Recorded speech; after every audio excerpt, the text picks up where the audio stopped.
So the reason that we're going over this topic, our emergency response procedure and workplace violence prevention, is really just because it's so important for us to make sure that we're looking out for the safety of everyone on our team. We have this one team mentality, whether it's an employee, a contractor, an intern, or a volunteer. We want to make sure that people are feeling safe in the workplace and that we're taking steps to keep the workplace hazard free. And also, that we're creating a safe space for our clients to receive support because they're not going to feel safe opening up or continuing down their journey in a safe therapeutic manner with us if we're not really creating and maintaining a safe space for them. And a safe environment is really where that all starts.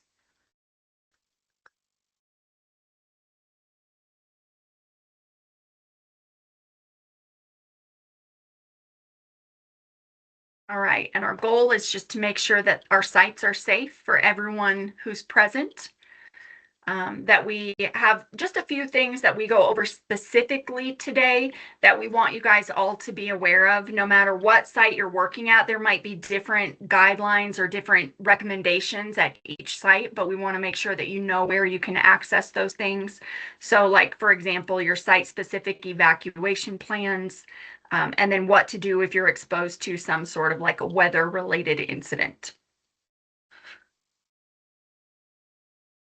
Now, in general, we want to make sure that when people are responding to an emergency or when you're experiencing some sort of a crisis event, that you stay calm and work to avoid being panicked or overreacting or, just that with knowledge, hopefully, of what to do or how to respond, it can help you to navigate that situation more confidently and calmly.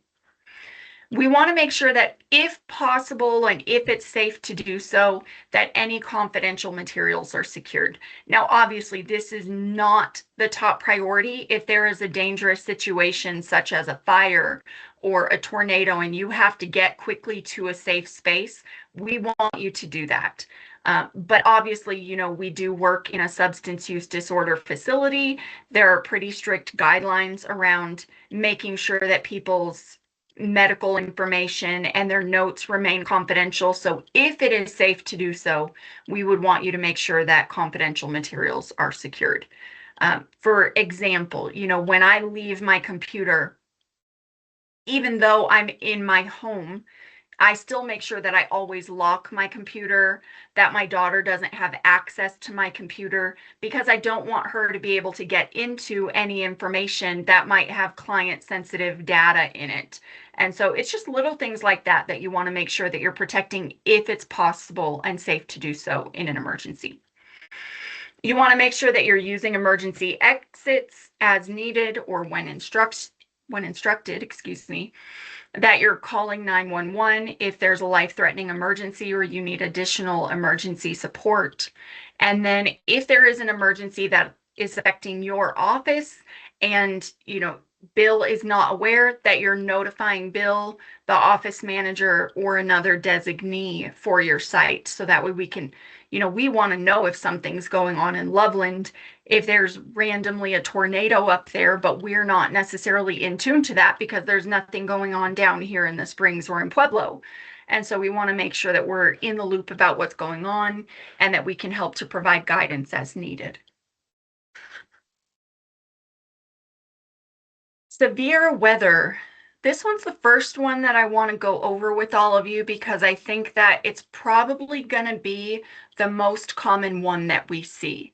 Now, we're pretty lucky that in the last few years, at least in the Colorado Springs area, we haven't had too many floods or anything, horrible when it comes to the driving conditions. But what we do get regularly is we get severe weather when it comes to snow. And so what I want you guys all to know is that our objective for you is to have you remain in a safe location. If you do not believe that conditions are suitable for you to travel, we don't want you to travel. If you don't believe that your car can safely make it from point A to point B because of the conditions outside, just let us know. Communicate with your supervisor about how things are for you or near you, and what your circumstances are, because we don't want you to be putting yourself in danger.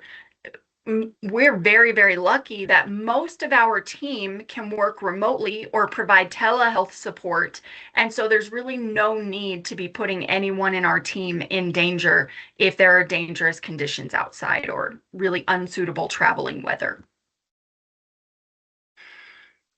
And then after a severe weather incident occurs, we want to make sure that if there happen to be any injuries or property damage that have occurred as a result, whether it's in or near your office, you see those situations where there's so much snow on a tree that it falls into your building or something like that. Just keep us posted if there's any sort of weather-related incident that occurs at one of your offices, or if you're injured as a result of some sort of weather-related incident.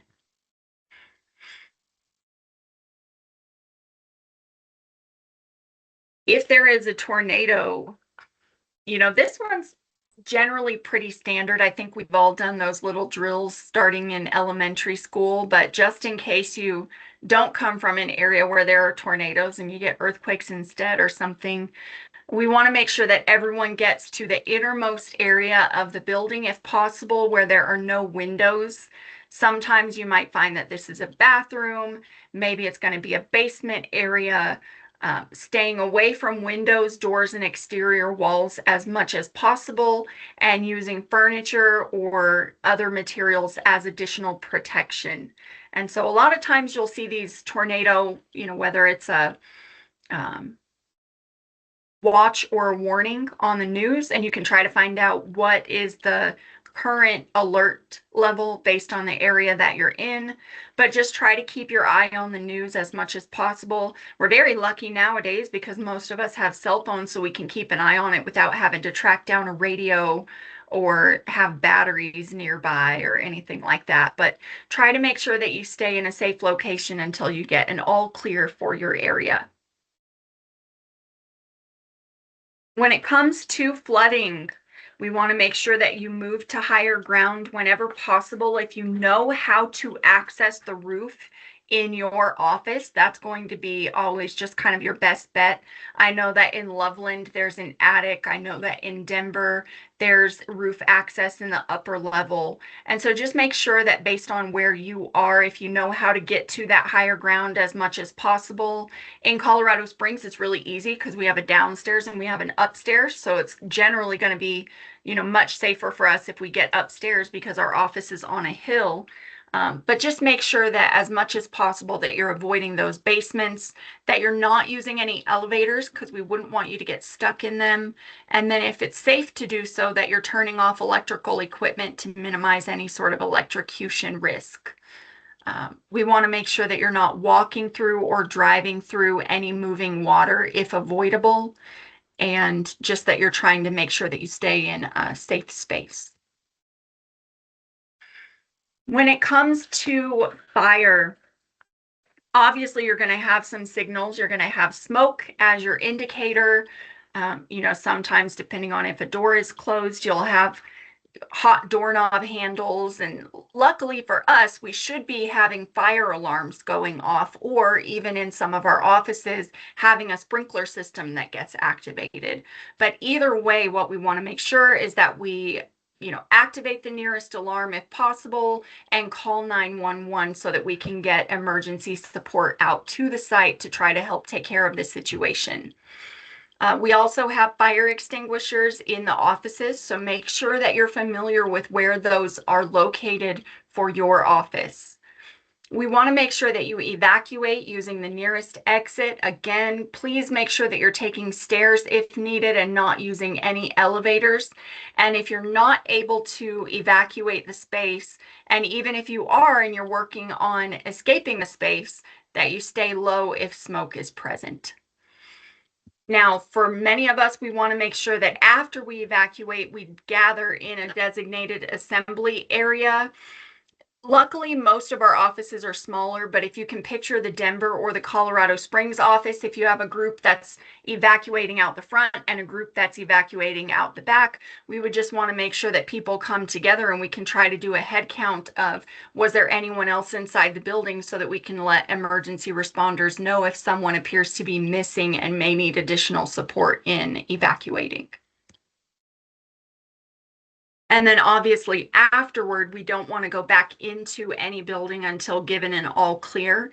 And we want to make sure that we're looking to make sure that all people are accounted for and any injuries that were obtained are reported so that people can get assistance in addressing those. Now, with other serious threats, obviously we hope that none of these things happen.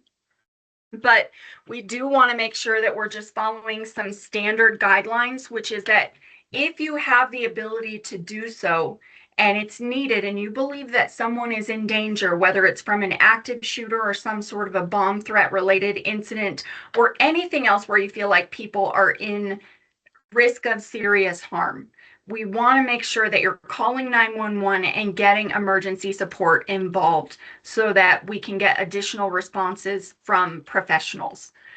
For active shooter type of responses, I'm sure you guys have seen the general rule of thumb, which is, get some distance between you and the dangerous person, get to a safe space, potentially hidden so that they cannot detect where you are.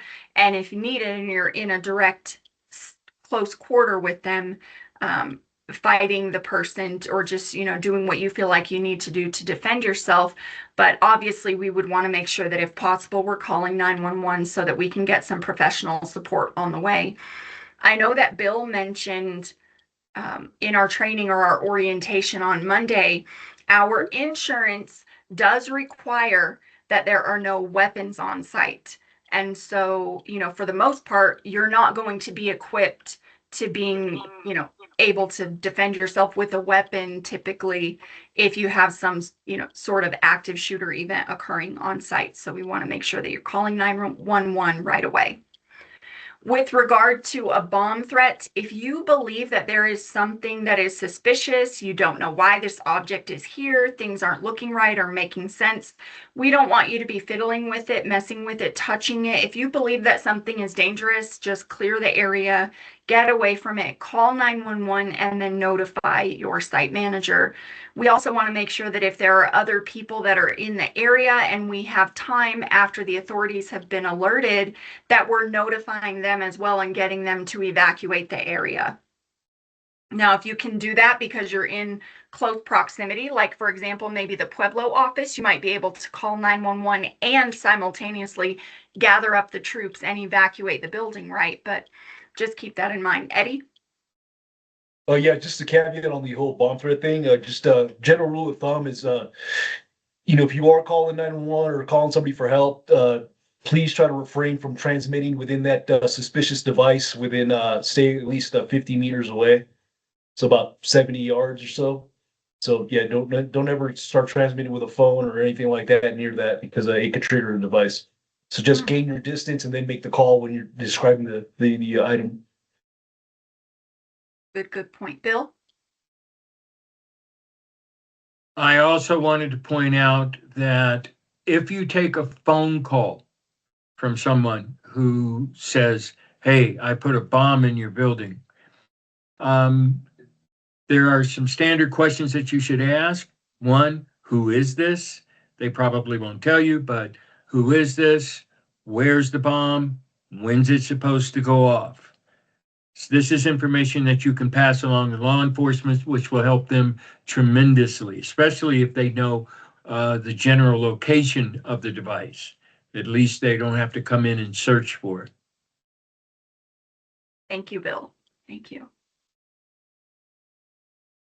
And then lastly, if there is some sort of a hazardous spill and you believe that there's a dangerous or toxic material on site, make sure that you evacuate, get away from it, that you get others on the team away from it and clients, alert your on-call administrator or your operations manager locally, Don't clean it yourself if you don't know how to clean it, or, you could potentially cause more harm. Just, make sure that you're alerting Bill, Melvin, myself, and then we will make sure that we get the proper people out to make sure that that can get cleaned depending on what it is.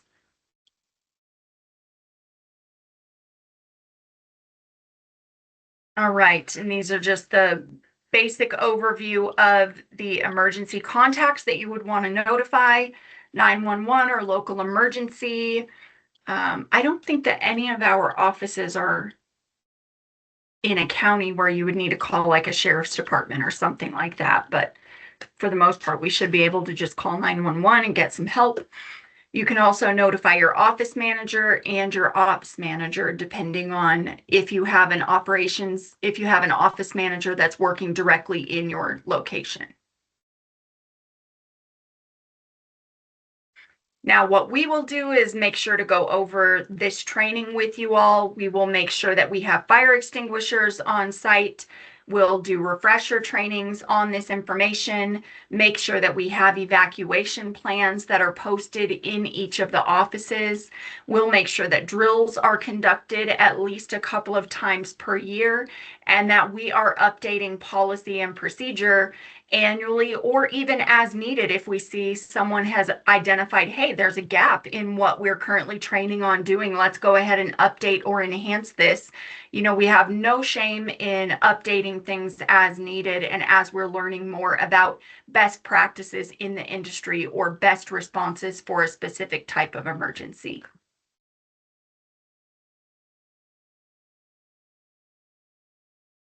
Now, the next thing that we want to go over with you guys is workplace violence. Now, other than basically like slips, trips, and falls and lifting things inappropriately, this is a really surprisingly common way for people to be hurt in the workplace, is when there's workplace violence that's occurring and someone is victimized in their place of employment. And so we really want to make sure, again, that we're keeping our workplace safe for our employees, contractors, and our clients.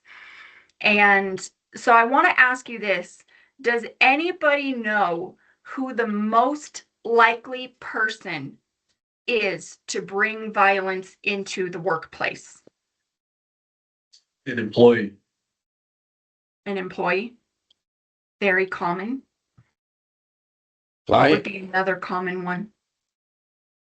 a client, Potentially a client, disgruntled or unhappy client. And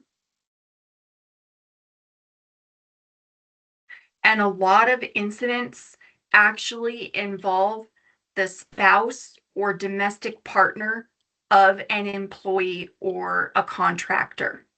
And so, we're looking at this from a few different angles. It could be someone that you work with that who's disgruntled or unhappy or going through some sort of a distressing situation, right?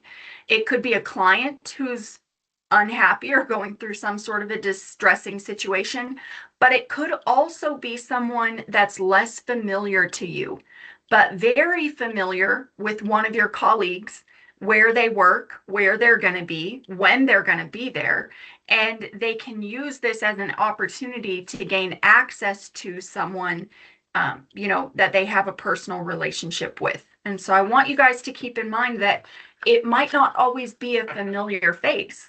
And then also for those of you who might be going through, a rocky breakup or something where you believe that there's tension between you and a partner or a former partner, it might just be, not that you necessarily have to go too much into depth about what your personal business is, but if you do believe that your team might be at risk, it would be beneficial to share, just because we know that those are 3 of the common groups of people that bring violence into the workplace. Now, what is workplace violence? It's just basically going to be any sort of threat, intimidation, harassment, or assault or use of a weapon that happens against someone in our workplace. It doesn't necessarily mean that it's demonstrated by one of our employees, and someone just gave that example saying it could be a client, right? It doesn't have to be an employee that's doing this. And then it also includes intentional property damage. So we want to just make sure that we're taking steps to address any time that we believe that there's a risk of those things occurring in our workplace. Now, what are our responsibilities from a leadership perspective? We want to make sure that there are policies in place that are meant to oversee and protect people, that they know that they're supported if they reach out to law enforcement, or if they call and need some help, or if they want some consultation about how to address a potential situation or a potential incident. You know, let's just say you are that person that's going through the rocky breakup and you don't know what to do, but you don't necessarily know. You don't trust that your partner is in a level headspace right now, that maybe you reach out and give that call for support to Bill or Melvin or myself. Our objective would be to support through that. You know, we say this in our orientation and in our culture and values trainings, but we pick the right partners and we want to protect the interests of the partners we pick. So if you're on our team, you know, our objective isn't going to be to judge you or to make you feel, oh my gosh, how could you have picked this person, right? Everybody goes through ups and downs. We're all humans, and outside of work, things happen, and we just want to be able to be there for you. We also want to make sure that we're enforcing safety protocols and working to keep everyone on our sites safe. And so we would just ask that you, in your responsibility, make sure that you're reporting anything that's of concern, and that you're also adhering to and following internal safety procedures.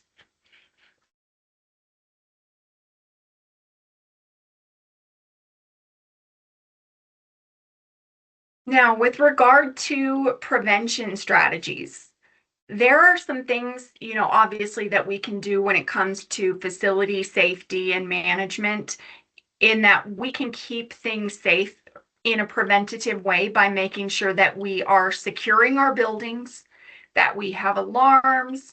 In some of our properties, we have cameras, but in almost all of our I think they just did the cameras in Pueblo, is that right? I don't know if Cheyenne or Bill know that. Yeah, we have new cameras and everything in Pueblo. You cannot enter the building unless you have somebody come out and get you now. They completely lock the doors all day. Mm-hmm. And so there are going to be different levels of security in our different offices. Like the Loveland office doesn't have that high level of entry into the building, right? Because we really don't have an office that's located in an area where there's constant concerns about crime or, you know, homeless people sleeping on the front sidewalk.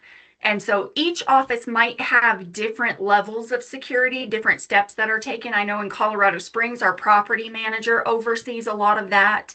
In Denver, we don't have a property manager overseeing that. So we're actually looking to get some more things implemented up there when it comes to alarms and you know, just making sure that the team is aware that we don't want people working alone, that we want people leaving the building at the end of the day together so that no one's going out to their cars in the dark by themselves. Just a lot of these different things that we can put in place and strategize to try to minimize the risk of some sort of an incident occurring. And then as far as administrative controls are concerned, we want to make sure that there's adequate reporting and staffing. For the most part, I'm not planning on setting an expectation that Stacy be at work in the office by herself at 7 p.m. And then she doesn't have to worry about leaving, you know, when there's no one else in the building and no one else in the parking lot that can kind of be there as a buddy with her, right?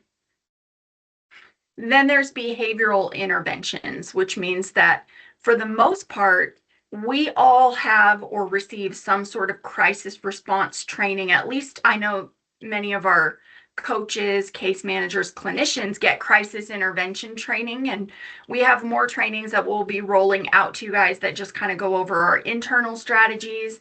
If you don't already feel like that's an area where you are confident, then you can attend that as an additional, you know, just information session. But when responding to someone who's in a state of distress or who looks like they might be ready to engage in some sort of dangerous behavior, we know that we kind of take this de-escalation type of approach where we're not approaching someone in an aggressive manner or a way that might further escalate things, and that we're taking this trauma-informed approach in how we interact with people when we believe that there could be potential risk, right? We don't take steps to escalate that even further. Now, obviously, if you cannot prevent something, with these things alone, we want to make sure that you're just kind of taking the next step, which is getting help, getting someone there to help you, whether it's a team member, notifying law enforcement, calling 911, getting additional help, and then making sure that if you do initiate that sort of contact, that you're notifying your operations manager, which at this point for everyone is Bill. And then in closing, we just want to make sure that you guys all know that we do have a zero tolerance policy for violence in the workplace. So if there is something that you're witnessing, if you have a cause for concern, if you're fearful, if you suspect that there might be something that's coming, we just want to make sure that you're reporting those concerns right away. And then we will make sure that we take steps to intervene and to provide support and make sure that we're taking steps administratively to reduce the likelihood that any sort of violence would be occurring in the workplace that our team would be exposed to. And that really wraps us up for our emergency response training.